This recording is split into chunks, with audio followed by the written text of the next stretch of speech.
I lost my faith in him after that day. Yeah, exactly. I finally put my Diary of a Wimpy Kid books on the bookshelf that I own. On to the next book in the series, Old School. Now, obviously, I haven't read every single book in the series yet, but I do want to say right now, my favorite book so far is now The Long Haul. Obviously got more books to read, so I can't say if that's my all-time favorite book in the series, but so far it is. Stella May is cleaning her paws, chilling on the bed. That's pretty much about it. I am so glad that I opened up this box because I forgot I had these books.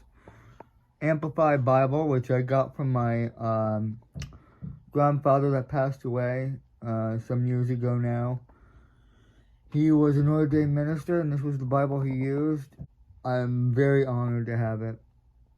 And then my uncle bought me this book a few years ago as well, The Shipping News. I stopped reading it a while ago, but I want to read it again at some point. Only problem is, this book is a very hard reader for me for some reason.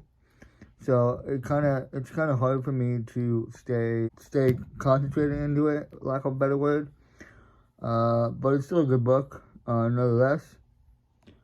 I will be getting into this book again at some point. I just don't know when.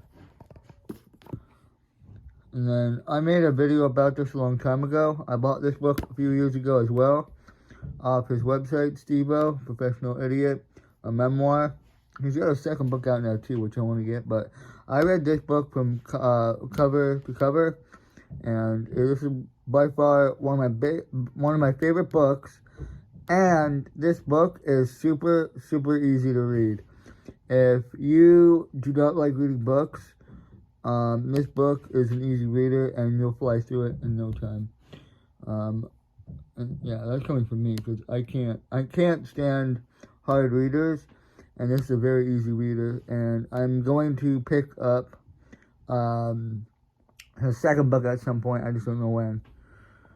And then I got some CD books that I forgot I had for over the years. And then got these giant Ripley's Believe It or Not books. I got both of these for free. One was given to me by Ripley's themselves. Yep. Signed book by Ripley's themselves.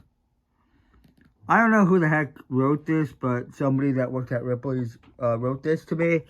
Because my story is at Ripley's. The story of my back, one of my rods protruding through my body. And I could have died from it, but I didn't, thank God. And I sent the piece of hardware to Ripley's, and they put my display in a museum all the way out in Korea.